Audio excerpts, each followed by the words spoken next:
there, Shock of God. Welcome to the Inferno. I'm Dante, and I'm going to be your guide through the Inferno.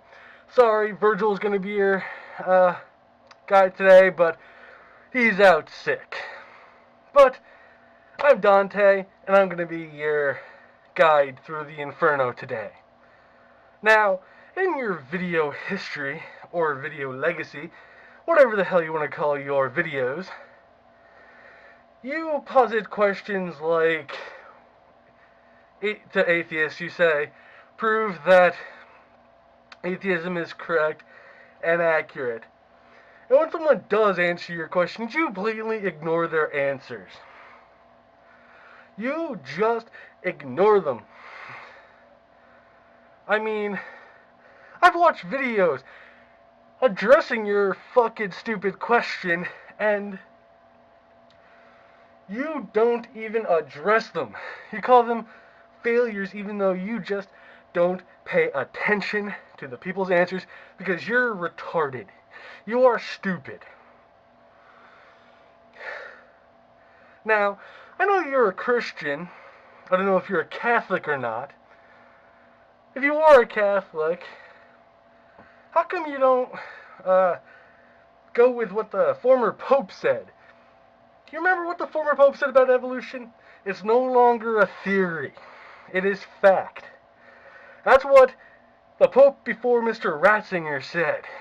Now, I don't know if all Christians should go by that, but he's a major authority in the Catholic Church, so a lot of Catholics should really go with him, but they don't. And if you're not Catholic, then I guess there's no real person saying that, no religious leader that says evolution is right. You also do a video series called Santa Syndrome, which is the most bullshit video series I've ever seen, because all you do is take something someone says out of context, then you say that, oh, this is why people are atheists. Now, for those of you who don't know Mr. Shock of God's Santa Syndrome videos, he claims that atheists are atheists not because there's a lot of evidence towards evolution and secularism, but because they took... Okay, everybody knows Santa is bullshit. It's a fact. Shock of God's hypothesis, if it can be called that, is that when someone hears that, when they're a kid, and someone hears that Santa is fake, they just take that and use that as a justification to ignore God. Now, even if that was a valid hypothesis, it doesn't mean that God doesn't exist, and it doesn't mean that there's a Santa syndrome.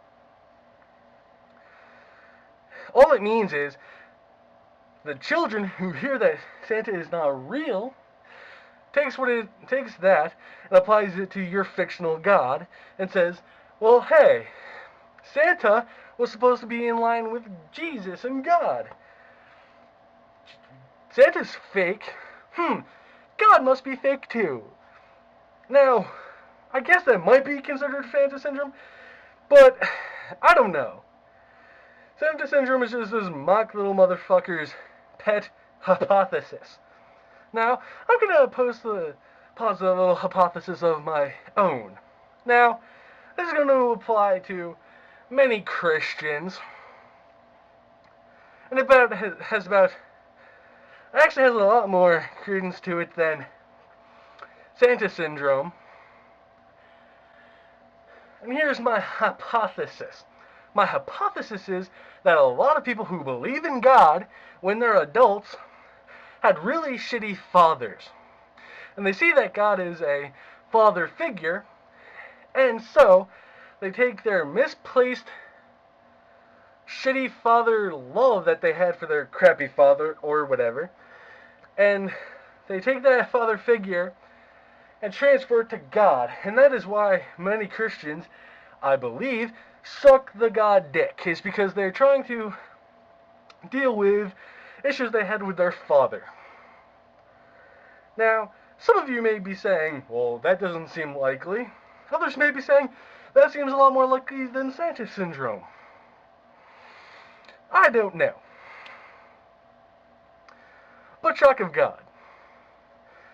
Here's a little thing for you. Shock of God. This is towards you. Now, how about you actually listen to the responses of the questions that you keep positing? Actually listen to them and open your mind a little bit and see if that doesn't actually change your outlook on life. And a lot of Christians, I don't know if you, Shock of God, actually believe this, but people believe that if you're not a Christian or you don't have a God, then you are somehow immoral. That isn't true.